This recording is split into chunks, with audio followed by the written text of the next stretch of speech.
وصلى الله عليه وعلى آله وأصحابه وأزواجه وبارك وسلم تسليما كثيرا كثيرا. أما بعد فأعوذ بالله من الشيطان الرجيم. بسم الله الرحمن الرحيم.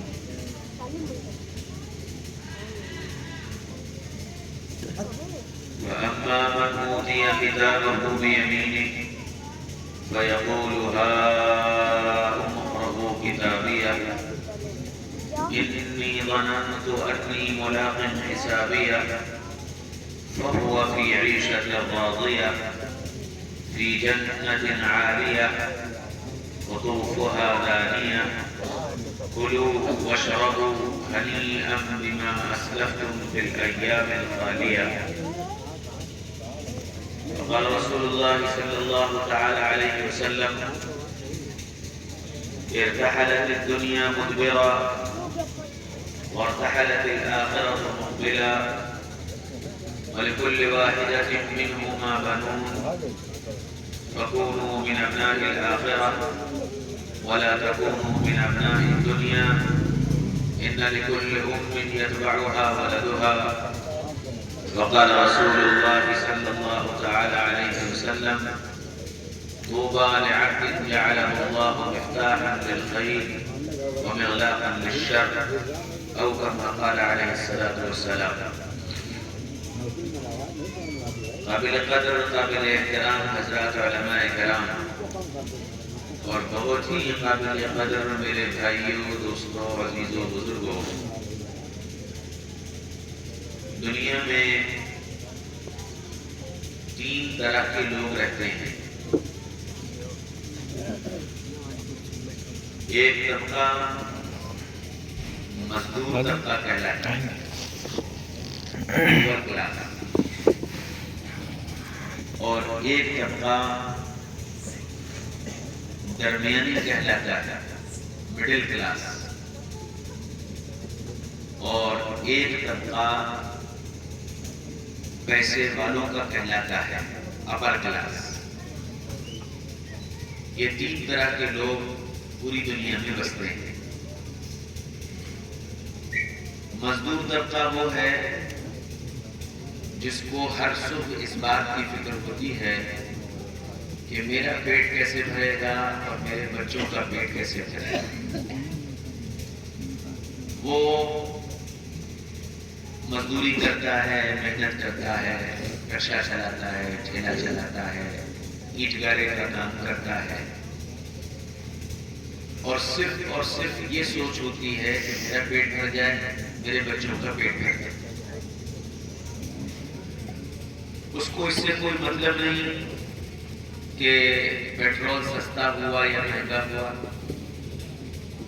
ڈالر کی قیمت بڑھ گئی یا گھٹ گئی، یوکرین میں کیا ہوا، روس میں کیا ہوا، امریکہ میں کیا ہوا، اسرائیل میں کیا ہوا. اس کو ان ساری چیزوں سے کوئی مطلب واسطہ نہیں ہوتا. اس کی صرف ایک فکر ہوتی ہے کہ میرا پیٹ بھرے اور میرے بچوں کا پیٹ بھرے. ہر نئی صبح کو صرف یہی ایک فکر اس کے دامن میں ہوتی ہے. اور یوں سمجھو کہ وہ